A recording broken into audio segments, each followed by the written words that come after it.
Hello, Golden Valley.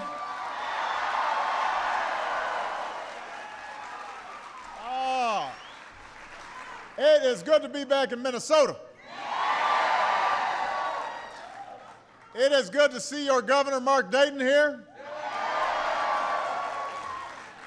On the way over, we were talking about making sure the Vikings were staying. You know, now that's a hard thing for a Bears fan to do. But I was rooting for the Vikings sticking around here. And the governor did a great job. You were praying too, huh? Absolutely. Prayer never hurts. It helps. You've got two outstanding senators, Amy Klobuchar and Al Franken.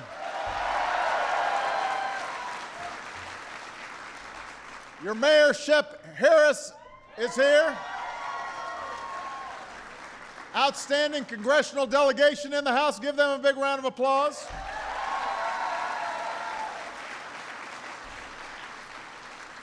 And I thought Ryan was really good, so give him a big round of applause.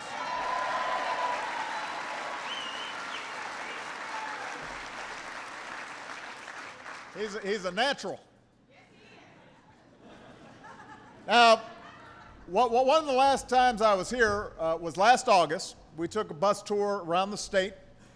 I needed a little Minnesota nice.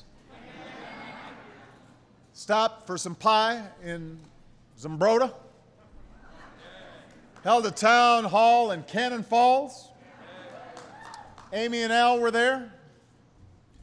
I think Al ate my pie, in fact.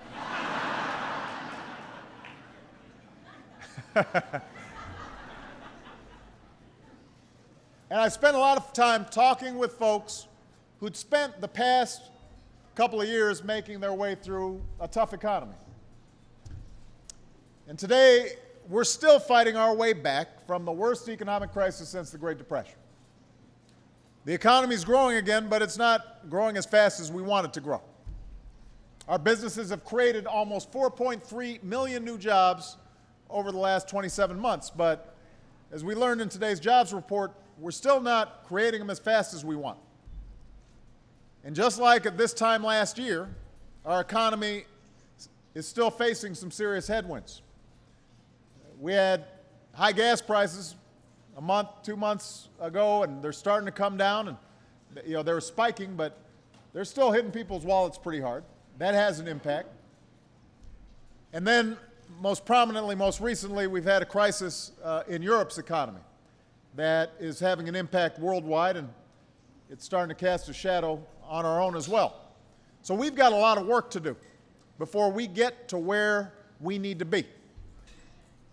And all these factors have made it even more challenging to not just fully recover, but also lay the foundation for an economy that's built to last over the long term. But that's our job. From the moment we first took action to prevent another depression, we knew the road to recovery would not be easy. We knew it would take time. We knew there would be ups and downs along the way. But we also knew if we were willing to act wisely and boldly, and if we were acting together as Americans, if we were willing to keep at it, if we were willing to roll up our sleeves and never quit, then we wouldn't just come back, we'd come back stronger than ever. That was our belief. And that continues to be my belief. We will come back stronger. We do have better days ahead, and that is because of all of you. That's because of all of you. I place my bets on American workers and American businesses any day of the week.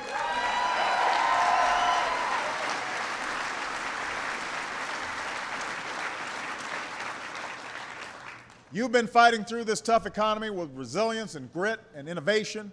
Honeywell is a great example of a company that's doing outstanding work, and I want to acknowledge Dave Cody here, who's been serving on my job council and doing a lot of great work. That's why our auto industries come roaring back. It's why manufacturing is consistently adding jobs for the first time since the 1990s.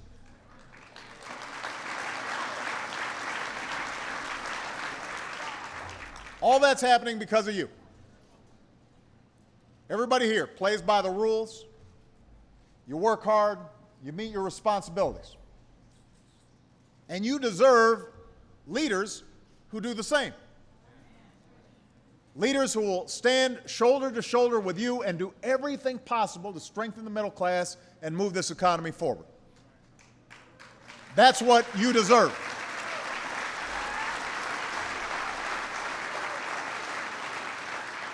Look, we can't fully control everything that happens in other parts of the world. Disturbances in the Middle East, what's going on in Europe, but there are plenty of things we can control here at home.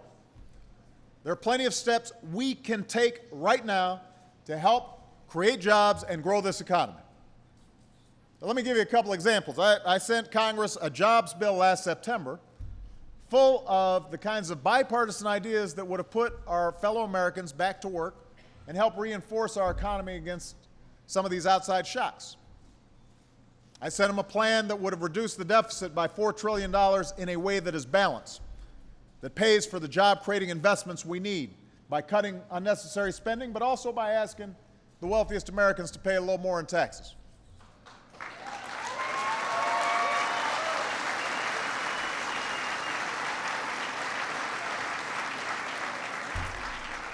And I'll give them a little bit of credit. Congress has passed a few parts of that jobs bill, like a tax cut that's allowing working Americans to keep more of your paychecks every week. That was important. I appreciated it.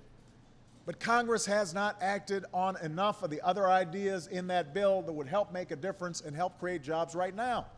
And there's no excuse for it. Not when there are so many people out there still looking for work.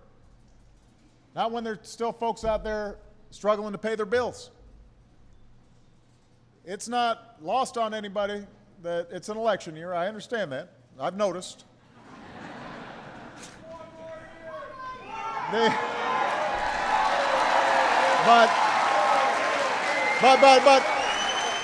But we've got responsibilities that are bigger than an election.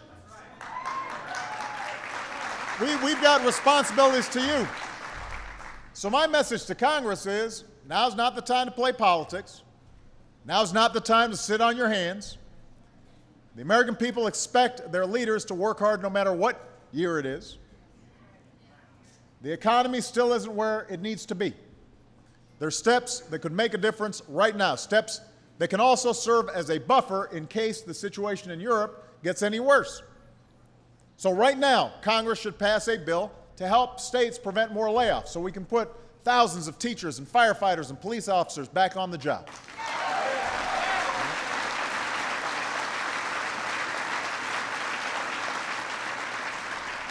Now, layoffs at the state and local levels have been a chronic problem for our recovery, but it's a problem we can fix.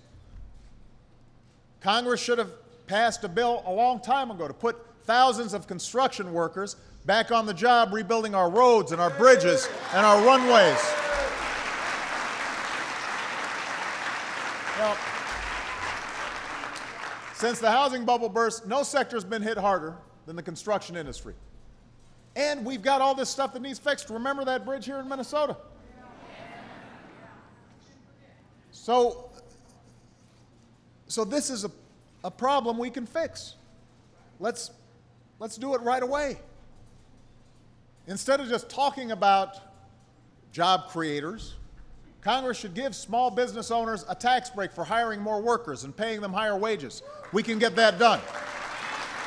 We can get it done right now. Let's not wait. Right now, Congress should give every responsible homeowner the opportunity to save an average of $3,000 a year by refinancing their mortgage. We've got historically low rates right now. I was with a family in Reno, Nevada, a couple weeks ago. They got a chance to refinance, even though their home was underwater, put that money back in their pockets because we had taken some steps as an administration to make that available for those who have mortgages held by government agencies like the FHA or government guaranteed. But Not everybody has those kinds of mortgages. I want everybody to have those same opportunities. I assume there's some folks here who could use $3,000 a year.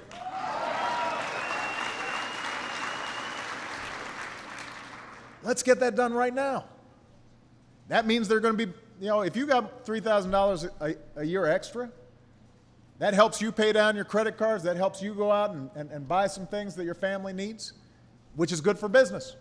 Maybe somebody will be replacing some thingamajig for their furnace. They've been putting that off.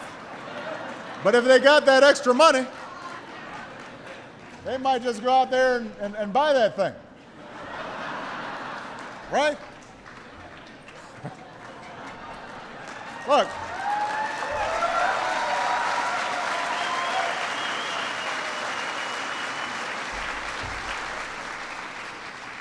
Right now, Congress needs to extend the tax credits for clean energy manufacturers that are set to expire at the end of this year. I was talking to Dave Cody. The issue of energy efficiency and everything we need to do to shift away from dependence on foreign oil, we're making huge progress. We're actually importing less oil than any time in the last 8 years. We're down under 50%, but we can do more. And these clean energy companies, they're hiring folks. They're helping us break dependence on foreign oil. It's part of a package of stuff that Honeywell's doing a lot of work on. But almost 40,000 jobs are on the line if these tax credits expire. Why would anyone in Congress walk away from those jobs? We need to pass those tax credits right now. We need to pass them right now.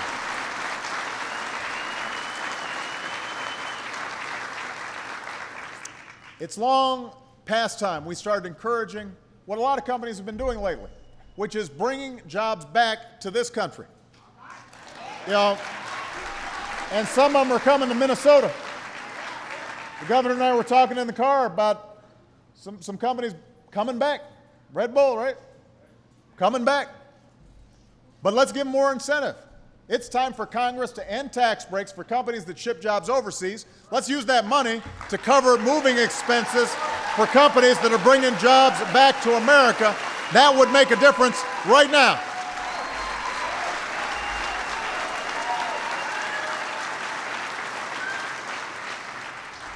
So those are all steps that we could be taking to strengthen the economy, to provide us some insurance if the situation overseas starts getting worse, so we control our own destiny, keep this recovery moving forward.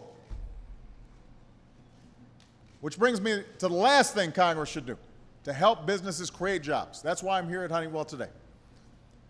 I believe that no one who fights for this country should ever have to fight for a job when they come home.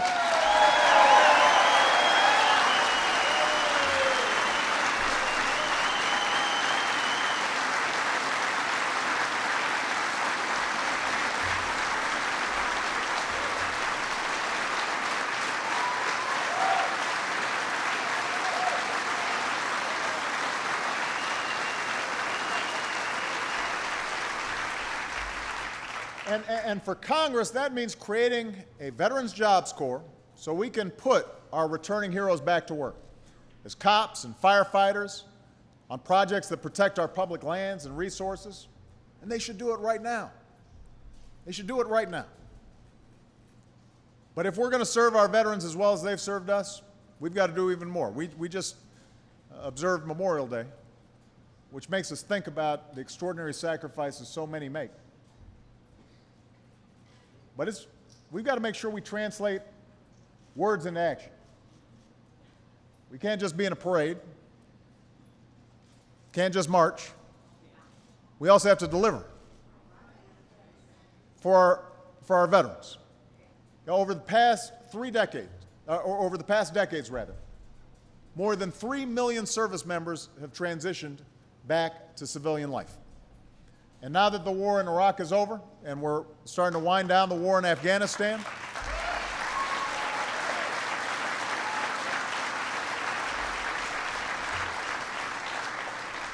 over 1 million more of those outstanding heroes, they're going to be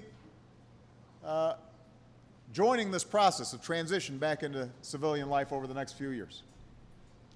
Now just think about the skills these veterans have acquired at an incredibly young age. Think about the leadership they've learned. 25-year-olds, 26-year-olds leading platoons into unbelievably dangerous situations, life or death situations. Think about the cutting-edge technologies they've mastered, their ability to adapt to changing and unpredictable situations. You can't get that stuff from a classroom. I mean, these kids, these men, these women, they've done incredible work, and that's exactly the kind of leadership and responsibility that every business in America should be wanting to attract, should be competing to attract. That's the kind of talent we need to compete for the jobs and the industries of the future. These are the kinds of Americans that every company should want to hire.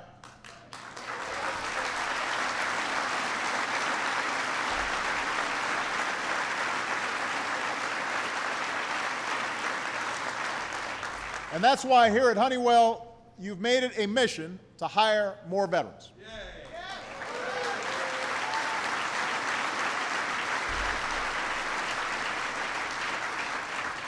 And let me say, Dave is incredibly patriotic, loves his veterans, but Honeywell's doing this not just because it feels good. They're doing it because it's good for business, because veterans make outstanding workers. So today, I'm taking executive action that will make it easier for a lot of companies to do the same thing. And I've told the story before of a soldier in the 82nd Airborne who served as a combat medic in Afghanistan, saved lives over there, earned a Bronze Star for his actions. But he came home here to Minnesota, met him on our way to Cannon Falls. When he first came home, he couldn't even get a job as a first responder. Think about it. This guy's out there taking care of troops who were wounded in action, couldn't initially get a job. So then he took classes through the post-9/11 GI Bill, classes that he could have taught, just so he could qualify for the same duties at home that he had performed every day at the war. Let me tell you something. If you can save a life on the battlefield, you can save a life in an ambulance.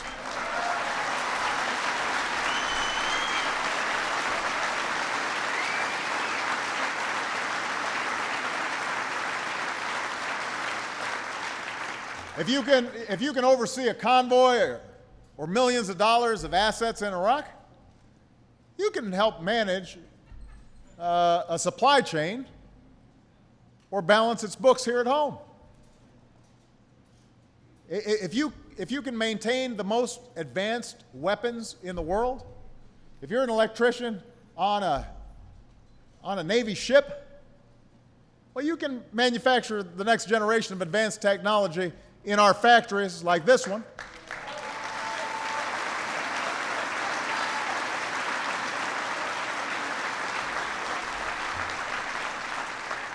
If you're working on complex machinery, you should be able to take those skills and find a manufacturing job right here at home. But unfortunately, a lot of returning heroes with advanced skills like these, they don't get hired simply because they don't have civilian licenses or certifications that a lot of companies require. At the same time, I hear from business leaders all the time who say they can't find enough workers with the skills necessary to fill open positions. 80% of manufacturers say this, according to one survey. So think about it. We got all these openings and all these skilled veterans looking for work, and somehow they're missing each other. That doesn't make any sense. So that's where executive action comes in. That's where we're going to fix it. Today, I'm proud to announce new partnerships between the military and manufacturing groups that will make it easier for companies to hire returning service members who prove they've earned the skills our country needs.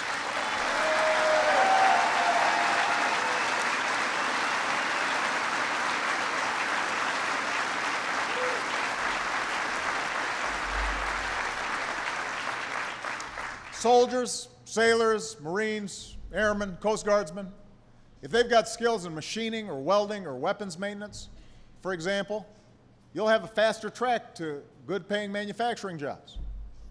Service members with experience in logistics or maintenance on the front lines, they'll have a faster track to jobs in those fields here at home. I've also directed the Department of Defense to establish a new task force charged with finding new opportunities for service members to use the skills they've learned in the military to gain the relevant industry credentials, the civilian certifications and licenses, so that it doesn't cost them and they don't necessarily have to go back to school for 3 years and take out a whole bunch of student loans when potentially they could do it quicker, more inexpensively, and get on the job faster. We're talking about jobs in manufacturing and healthcare and IT, in logistics, for first responders. So that returning combat medic that I spoke about, he doesn't have to prove himself over and over again. So this task force first action is going to create opportunities for up to 126,000 service members to gain the industry-recognized certifications for high-demand manufacturing jobs like the jobs right here at this plant at Honeywell.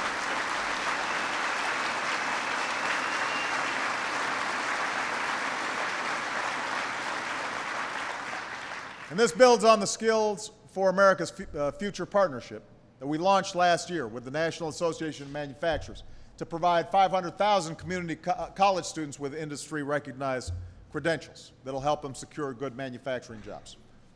And all of this builds on the steps we've already taken to make sure our returning heroes come home able to share in the opportunities that they have defended. Because when our men and women sign up to become a soldier, a sailor, an airman, Marine, Coast Guardsman, they don't stop being a citizen. When they take off that uniform, their service to this nation doesn't stop.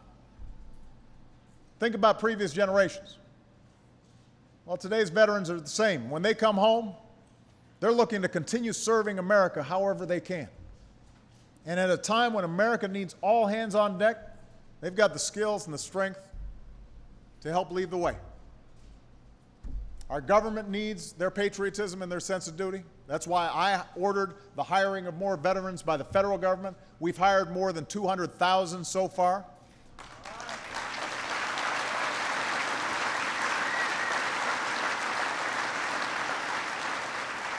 Our economy needs their outstanding talent. That's why I pushed hard last year for tax breaks for businesses that hire unemployed veterans and wounded warriors. And I'm proud to say that both parties in Congress came together to get that part done. That's why we launched free personalized job search services through the Veterans Gold Card program and an online veterans job bank to help veterans find jobs that meet their talents. By the way, if there are any veterans here who need those services, you can find that at whitehouse.gov/vets. And then later this month, the VA will hold a jobs fair in Detroit where 12,000 more opportunities will be available to veterans. And that's also why I challenge business leaders to hire 100,000 post-9/11 veterans and their spouses by the end of next year. Because don't forget our military families. They're serving alongside our veterans.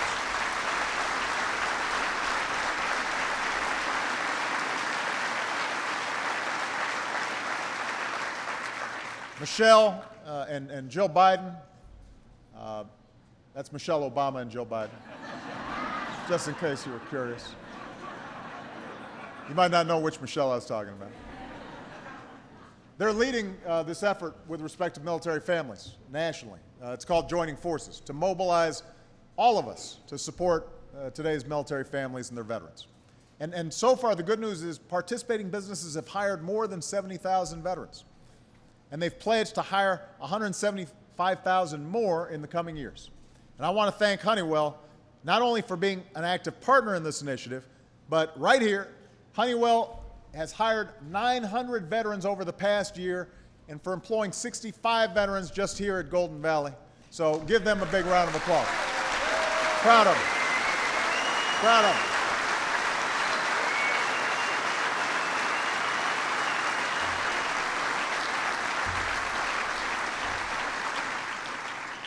You know, standing up for our veterans, this is not a Democratic responsibility. It's not a Republican responsibility.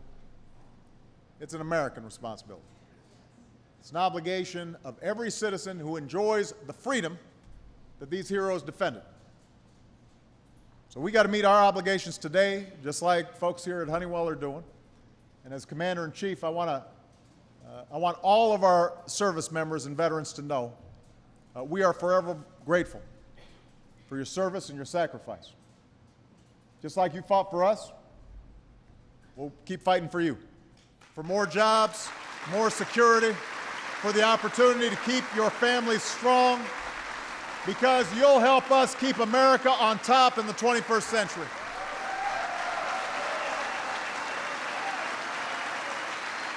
We're going to keep fighting, just as you did, to show just why it is that the United States of America is the greatest nation on earth. God bless you. God bless America.